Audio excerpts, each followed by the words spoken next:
tonight on Evening. Go behind the scenes of the Seattle-based show transforming zombie houses into dream homes. Plus, a day in the life of a landscape designer. Does Jose have what it takes? Look at you!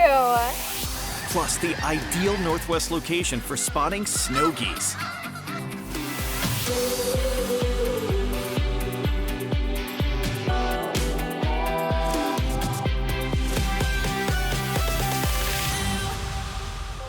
Welcome to the show from the Washington State History Museum in Tacoma. I'm St. Brian, and we are here because this is a new exhibition that gives us a great excuse to relive our childhoods. There's a life-size doll house. There's your food. Thank you. A large-scale version of Battleship. And noisiest of all, a huge electronic floor piano. Just some of the playful things you'll find at the Toytopia exhibition. Toytopia is an interactive journey through the history of toys. Guests can come in and interact with oversized, iconic versions of toys and games while learning about their cultural influence and their place in society today. It's Leaky, for fun is the best of the toys. The traveling exhibition has entertained more than 2 million people, both kids and visitors reliving their favorite childhood moments. There's just a spark and a light of joy that comes back from their youth, where they recognize something or they connect with a toy or game. Among the most popular exhibits, a free video game arcade. I have never played this game, and I do not know what I'm doing. This is Marketing Director Derek Wynn's favorite corner of the exhibition. And I also really like the wall of Lego figures. Growing up as a kid, those were my favorite parts of the Lego figures, were just carrying around those little people and all their little outfits. For me, of course, it's all about the trains. Toytopia is a fun way to give your inner child a treat.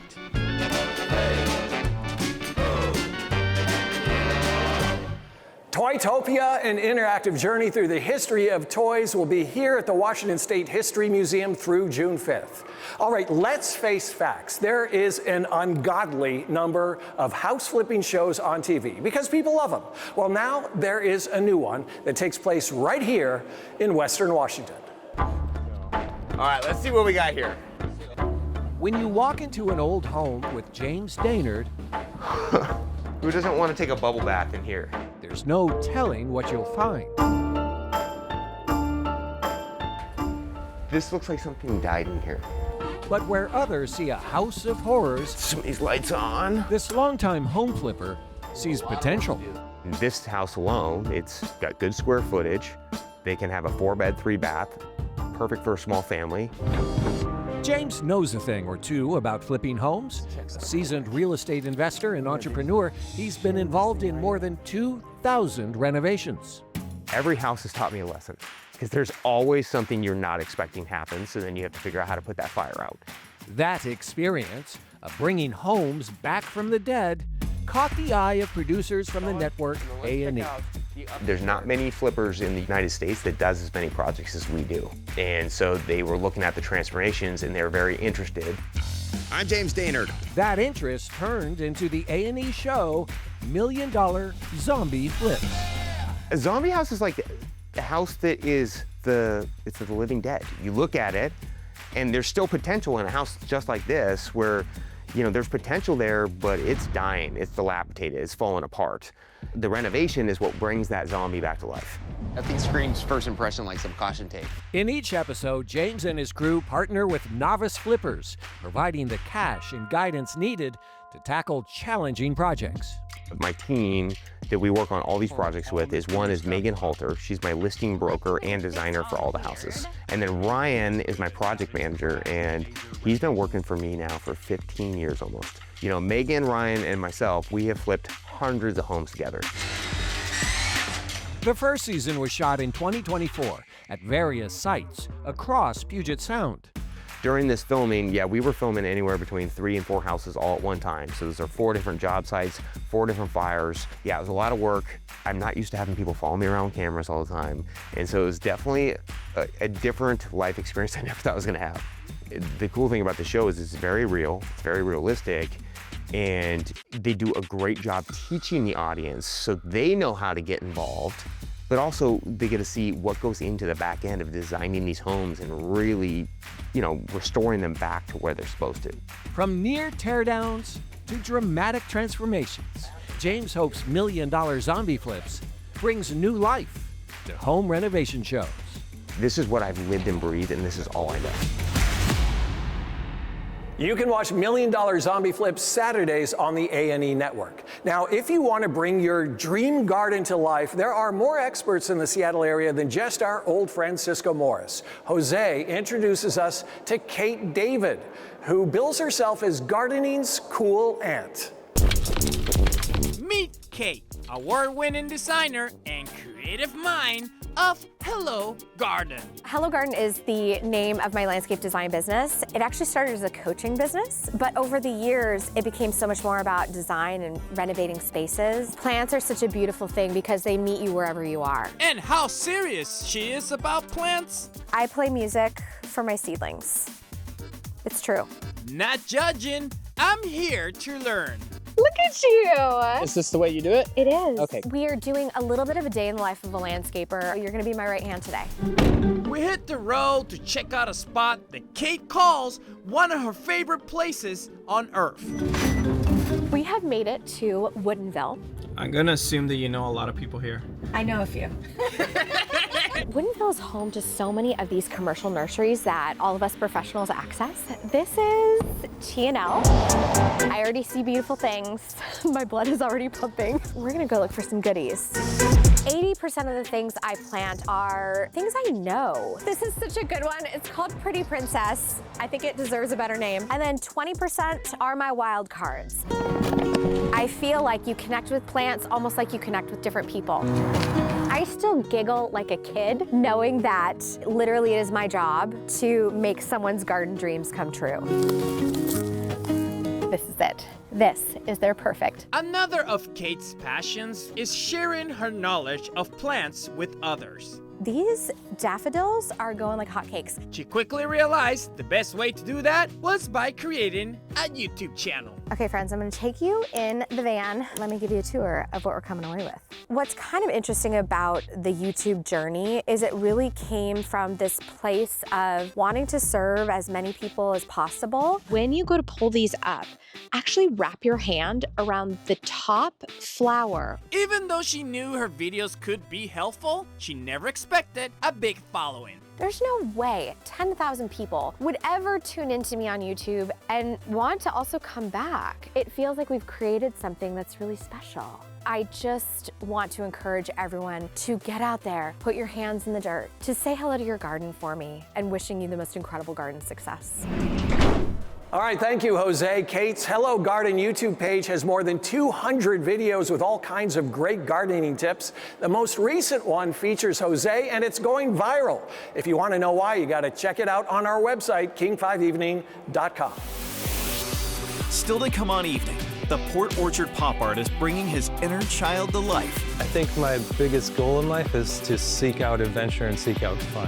And later, enter to win tickets to see a Minecraft movie. Wow! Local stories make a difference. I want to check that out. With the power to enrich lives, strengthen communities, and make us smile. Evening is made possible by Primera Blue Cross. Primera Blue Cross, always in your corner. Ricky's here. Bring him in. I'm phasing him out. Why? Hey friends, Jose here with a new movie that's cruising into theaters. The film Sacramento follows Ricky, a free spirit who, after his father's passing, convinces his longtime friend Glenn to hit the road on a spontaneous drive from LA to Sacramento. Actor Michael Cera told Evening it didn't take him too long to decide to sign up for the heartfelt comedy. As soon as I read it, I could really see the movie. Like it was very, very sharp and very defined tone. and really funny, like really, and a kind of script that is not really that common these days, that really kind of has a flow and a feeling and a voice like right from the beginning. So it was just seemed like it would be so much fun to do together, and it was. Sacramento opens on theaters April 11th. Welcome back to the show from the Toytopia exhibition at the Washington State History Museum. Here, there's an entire section devoted to Monopoly. The game got its start in 1904, and as you know, the whole point of the game is to take money away from your family members. It is so fun to just treat your inner child here, and it's important that we keep that kid inside of us happy. That's especially true for a Port Orchard artist whose inner child is a creative force. I am painting Zero, red, white, and blue version of Zero, my basketball character. When it's time for artist Jimmy Danko to get creative, he calls upon this guy, his inner 6-year-old. The one who grew up with Matchbox cars, colorful soda pop brands, and lots of Legos. If I'm stuck on something, if I have a block, I think back to him, and he'll ground me right away. It's like we either are having fun or we're not doing it right. Jimmy must be doing something right. He's collaborated with major brands, including Lexus, which commissioned him to create a large-scale mural in Los Angeles. And I did my big Space 8 mural with a banana backpack on the wall. Another source for inspiration? His love for basketball. When I was growing up, that was a place where I could escape. I could go on the basketball court just like I could go in my sketchbook. And it was a place I could escape and a place I could create. All that creation has led to this moment, an exhibition called Monuments of Play, on display in the Sam Gallery at the Seattle Art Museum. And I think of the walkie-talkie as sending transmissions from my 6-year-old self. The star of this show, Zero, a basketball with a big smile. Everything has vibrant colors. The oversized Lego pieces among the first to sell. Gallery manager Eric Benyon says visitors light up when they see Jimmy's art. And it just had a really good kind of happy vibe to it, which I think is something that we all needed right now, so. With his inner child guiding his hand, Jimmy brings his work to life. I think my biggest goal in life is to seek out adventure and seek out fun. Play is super important as a child. That's how we learn, how we discover. But it's also very important as we move through life. Like if we can hold on to that, I feel like we can continue to grow, we can continue to learn, discover, have fun, laugh. There's something so universal about childhood, about cereal boxes and plastic figurines. In his studio, Jimmy Danko is making art that connects us all. So when you're here in the middle of the night, are you working or playing? Oh, definitely playing. Jimmy Danko's exhibition at the Seattle Art Gallery has just ended, but he's going to be taking part in the Seattle Art Fair, which takes place in July. Tens of thousands of snow geese have been vacationing in Skagit Valley, far from where they usually hang out. Photojournalist Diane Lewis-Torrey says these birds of winter are an all-natural break from the day-to-day. In the Skagit Valley, on Fur Island, the snow geese feed on the fallow farm fields and wetlands. Look like they're enjoying their food, eating the grass. Yeah, this is amazing. I like it. How they are moving forward, eating and moving forward. Fattening up for their 3,000-mile trip to Wrangel Island, off the Siberian coast. It's like the stars in the day. It's exhilarating. It just makes me smile. The Skagit Valley is just phenomenal. It's awesome. Oh, here they go. Oh, wow.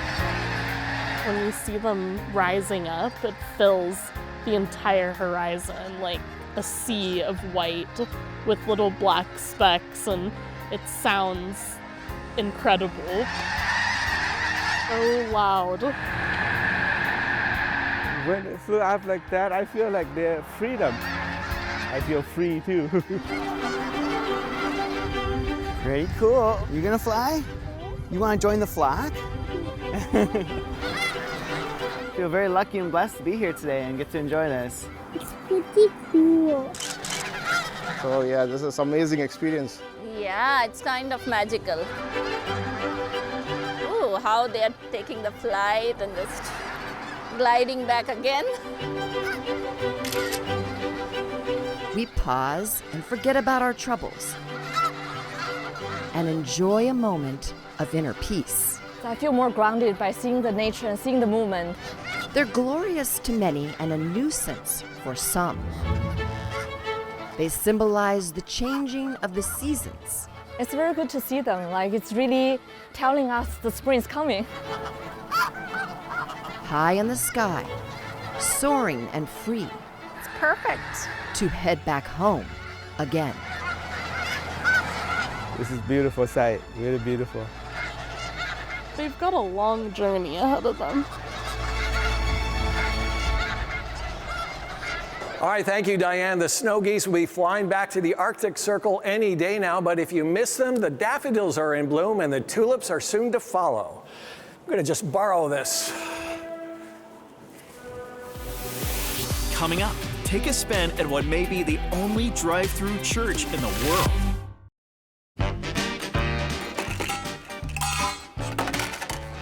All right, here's your burger and fries. It's a double. Welcome back to the show from the Toytopia exhibition at the Washington State History Museum. I bet you're hungry now. Our next story takes us to Sumner, where there's a new twist on tiny churches. It's a drive-through chapel. Yes, a chapel you can actually drive through. We're out here today because we have an egg hunt, and so there'll be 1,000 kids plus running around here getting candy and celebrating Easter. At Calvary Community Church in Sumner, a clear sign that we are living again in better times. But in this very same field stands a monument to an unsettling time when the world was in lockdown. During COVID, we were trying to figure out a way that would bring people together, so we were like, let's build it. What did they build? A drive-through church where people can pause the day and reflect for as long as they need to. People that don't even go to church come here and drive through and use this as a place just to get silence, which we need in this very loud and wild world. Do you remember it's almost been a year? Almost. Rick and Denise Akins used the small church as a backdrop to their wedding. There was not one thing that went wrong. The best part was we got married. Times have changed, but the original purpose of the drive-through church remains the same. Honestly, I think it was a leap of faith to do something that was different. It doesn't make any sense, but it's just something really cool to be a part of that honors God and the community. Calvary Community Church will have their annual Easter egg drive on April 20th. In the meantime, their drive-through church has achieved a special kind of notoriety. It is now featured on the quirky travel website, Roadside America. Oh, wait a minute, this is it's plastic. The fries look good, though. They're plastic, too. Up next, your chance to see a Minecraft movie for free. Now in our 39th season, Evening shares local stories that make our community shine. Thanks to support from PEMCO Insurance. PEMCO empowers the Northwest to prevent the preventable. Learn how at PEMCO.com. Welcome back to the show from the Toytopia exhibition at the Washington State History Museum. The world's most popular computer game is now a major motion picture. Life here was perfect. Until one day, Flint and Steel, we came across. From the director of Napoleon Dynamite, a Minecraft movie stars Jason Momoa and Jack Black in an out-of-this-world film that celebrates creativity. You're gonna love how beautiful this world has become using all of the elements of the video game. There are zombies, skeletons, and of course the creeper. To survive, our heroes are going to have to get creative. Want to see a Minecraft movie? We're giving away 3 family 4-packs of Fandango tickets for the entire run of the movie, as well as some cool Minecraft merch. Maybe you've heard the viral soda brand Poppy is offering Minecraft movie 4-packs. To win the movie tickets and everything else, comment on our King 5 Evening giveaway post on Instagram. A Minecraft movie opens Friday. Well, that is all the fun we have time for here at the Toytopia exhibition at the Washington State History Museum. We're going to leave you with a big splash of yellow from Skagit Valley. Thanks so much for watching. We'll catch you next time.